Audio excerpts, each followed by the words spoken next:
My wife Jessica and I moved into our house a few years ago when our daughter Sarah was 2 years old. It was a big undertaking, but the process went smoothly, more or less. The house was an old Victorian, nestled at the end of a quiet street in a small town that boasted of its history and tight-knit community. The yard was expansive, with a grand oak tree that the realtor said was as old as the town itself. The first year in our new home was uneventful until the storm season began. That's when we first noticed him, or rather, it. I still remember the first severe thunderstorm hit late one evening. The sky was a tumultuous canvas of dark clouds, illuminated sporadically by fierce lightning. Jessica and I were in the living room, listening to the rain pelt against the windows, when a peculiar shadow caught my eye through the flashes of light. There, beneath the ancient oak, stood a figure. It was unnaturally still, dressed in what looked like an old-fashioned suit, drenched and darkened by the rain. I thought it might be a neighbor or someone seeking shelter, but something about the silhouette felt wrong. Its posture was too rigid, its head tilted at an unsettling angle, staring directly at our house. I blinked, and in the next flash of lightning, it was gone. I didn't mention it to Jessica at the time, thinking my eyes were playing tricks on me. But as the storm season progressed, each time the sky roared with thunder, the figure returned. Always in the same spot, always staring. Sarah began to have nightmares, speaking of the man in the rain who watched her through the windows. Curiosity turned to dread one stormy night when, armed with a flashlight, I decided to confront this eerie visitor. The rain was merciless as I approached the oak. No one was there, and yet, as I turned to head back, my flashlight beam caught something on the tree. It was a photograph, old and faded, nailed into the bark. It was a man, the very likeness of the figure I'd seen, with the date scribbled on the back, 1897. Below it, in shaky handwriting, was written, "Elijah Marsh, lost during the Great Storm, never found." From that night on, I began to research. Elijah Marsh was indeed a resident, known in local lore for his obsession with the weather. Legend had it that he was trying to harness the energy of thunderstorms for some dark purpose. The townsfolk whispered he was taken by the storm itself, cursed to return with each tempest as a guardian, or perhaps a prisoner of his own making. The storms grew worse, and with each, Elijah's figure seemed more solid, more real. Neighbors started whispering about seeing the same specter, but only when our family was home. It was as if he was tethered to us, or the house. One fateful night, as the storm raged with unprecedented fury, I saw him closer than ever before, right at our doorstep. His eyes, visible for the first time, were hollow, filled with a longing or perhaps a warning. The power went out, and in the darkness, his voice, like the rumble of distant thunder, whispered through the wind, "Set me free." The next day, after the storm subsided, I dug under the oak tree, driven by an inexplicable compulsion. There, buried deep, I found bones, along with an old journal bound in leather. It was Elijah's, detailing his experiments and his final moments, how he bound his soul to the storm, seeking eternal life, but finding only eternal observation. With the town's oldest resident's help, we performed a ritual from the journal, intended to release Elijah's spirit. That night, the storm was fierce but different. There was a sense of finality. When lightning struck the oak, splitting it asunder, there was no figure. Instead, for the briefest of moments, we saw a man, at peace, ascending with the light, finally freed. Since then, the storms come and go, but Elijah Marsh has never returned. Our house feels lighter, and Sarah no longer has nightmares. But every now and then, when the sky darkens and the wind howls, I look out at the oak's remains, wondering about the thin veil between our world and the one beyond, where Elijah now resides. Back in college, my friends and I decided to take a road trip during the fall break. We thought it would be the perfect getaway from our hectic schedules, a chance to see the autumn colors outside of our campus bubble. Our destination was a remote cabin in the mountains, known for its isolation and the stunning vistas it offered, or so the pictures promised. The first day was everything we hoped for. Laughter filled the car, music blared, and the spirit of adventure was palpable. However, as we ascended into the mountains on the second day, the sky began to darken ominously, far earlier than sunset. The weather forecast hadn't predicted any storms, but weather, especially in the mountains, can be unpredictable.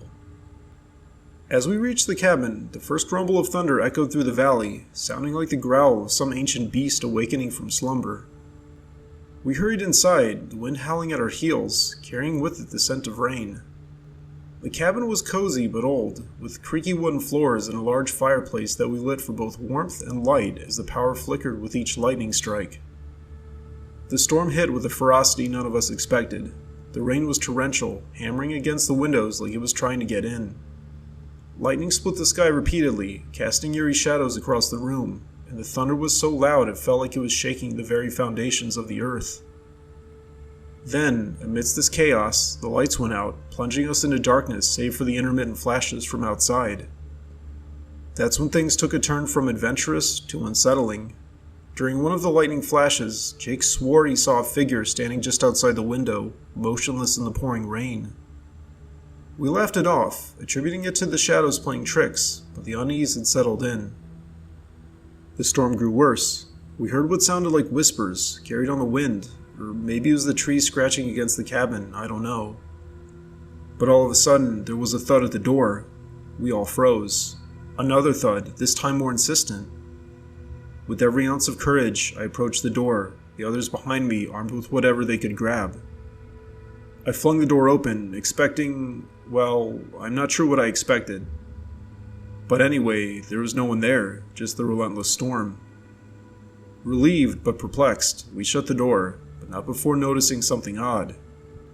There were no footprints on the muddy ground leading up to the cabin. The night wore on, and the storm did not relent. We huddled around the fire, sharing stories to keep our spirits up, but every creak of the cabin, every howl of the wind, seemed to whisper warnings. Then, the climax of our terror came when the old radio in the corner, which we hadn't even touched, crackled to life. Amid static, a voice, barely audible, seemed to chant something in a language none of us recognized, or perhaps it was just the storm's white noise playing with our minds. We sat wide-eyed, our backs to each other, facing outwards into the darkness. The storm finally began to subside as dawn approached, and with the first light, our fears seemed foolish. It seemed like they were just the product of an overactive imagination fueled by the storm's intensity. However, when we left the cabin, we found something that made us question everything. Around the cabin, in places where lightning had struck, there were strange, intricate patterns burned into the ground, patterns that looked too deliberate to be random. We didn't discuss it though. Instead, we just packed up, left, and never returned to that cabin again.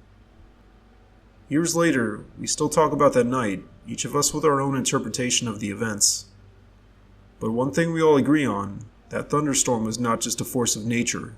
It felt like a presence, one that perhaps we narrowly escaped, or maybe it just wanted to tell its story. At the end of my senior year of high school, I finally worked up the courage to ask out this girl I had a crush on, Ellie. She had this mysterious aura about her, with eyes that seemed to hold storms within them, much like the unpredictable weather of our little town. We planned to meet at the old drive-in theater, a relic from the past, on what was supposed to be a clear summer night. But as fate would have it, the sky had other plans. Clouds rolled in with a vengeance, dark and brooding, like the thoughts I tried to suppress about rejection. Ellie arrived, her presence electrifying the air around me, or perhaps it was the static from the approaching storm. We settled in, the first drops of rain tapping on the roof of my car like impatient fingers. The movie flickered on, an old horror flick, but the real show was the sky above, now flashing with lightning, weaving silver threads across the darkness. As the storm intensified, so did the atmosphere inside the car. The windows fogged up, creating our own little world, isolated from everything outside. Thunder boomed, and each clap felt like a pulse, quickening our heartbeats. Ellie laughed at the jump scares on screen, her laughter mingling with the rain's rhythm, and I found myself more captivated by her than the storm or the movie. Then, amidst a particularly loud clash of thunder, the power went out. The screen went black, and we were left in darkness, save for the intermittent flashes of lightning that momentarily lit up Ellie's face, her expression both thrilling and inviting. The storm outside seemed to mimic the tempest of emotions inside me. I reached out, my hand finding hers in the flash of light.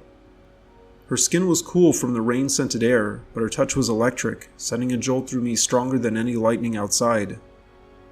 Scared, she whispered, her voice barely audible over the howling wind, but it felt like it was all around me and inside of me. Not of the storm, I managed to reply, my voice trembling not from fear but anticipation. The storm raged on, each lightning strike illuminating brief moments, her smile, the curve of her neck, the daring look in her eyes. It was as if the storm was our conspirator, pushing us closer with every rumble, every flash. The intimacy of the car, combined with the wildness of the storm, created a cocktail of danger and desire. We talked, our words charged with the energy of the tempest outside. But as the storm reached its crescendo, something strange happened. The lightning seemed to focus, almost as if it was looking for something, or someone. A blinding flash struck close, too close, and for a split second, through the fog glass, I thought I saw figures outside moving with the storm. But they almost didn't look human. They were moving in ways that no human should. Ellie's grip tightened, her earlier playfulness replaced with a look of ancient recognition. When the lightning passed, the figures were gone, as if they were never there to begin with. The storm began to subside, the rain softening to a whisper, and with it, the electric tension inside the car eased, leaving behind a lingering warmth. The movie never came back on, but we didn't care. That night, under the cloak of the thunderstorm, we shared stories, secrets, and something unspoken yet deeply felt. The storm had passed, but it left something behind. A connection, perhaps, or the beginning of something neither of us could have anticipated when the night began. As I drove her home, with the first light of dawn peeking through the dispersing clouds, I realized that some storms leave marks not on the earth, but on the soul. And they can forever alter the landscape within. This is one of my earliest memories, maybe from when I was around 4 or 5. I was at home during this gigantic thunderstorm. Surely my parents were there too, but they're not part of this memory. The house felt like it was the only thing standing against the fury of the storm. Every window flashed with lightning, turning night into an eerie, momentary day, and the thunderclaps were so loud they vibrated through my small frame. The living room was intermittently lit by the storm outside, casting long shadows that danced and flickered on the walls.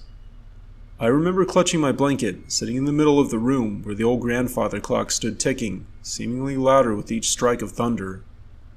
The power had gone out, leaving the digital clocks blinking 12 o'clock, useless against the timeless chaos outside. Then, amidst that chaos, there was this moment of silence, like the storm was taking a deep breath.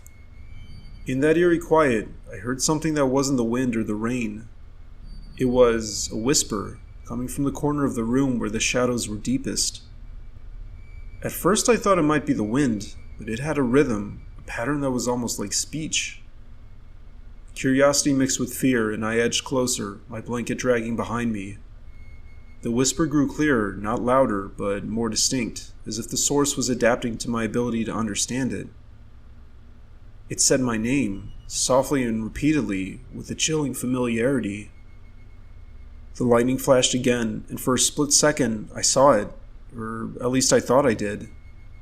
There was a figure, tall and gaunt, its form barely distinguishable from the shadows, with eyes that reflected the lightning like mirrors. Its mouth moved, shaping my name. The next thunderclap felt like it shook the very foundations of reality, and with it, the figure was gone. Or maybe it had never even been there at all. But then the whisper lingered, now seeming to come from all around.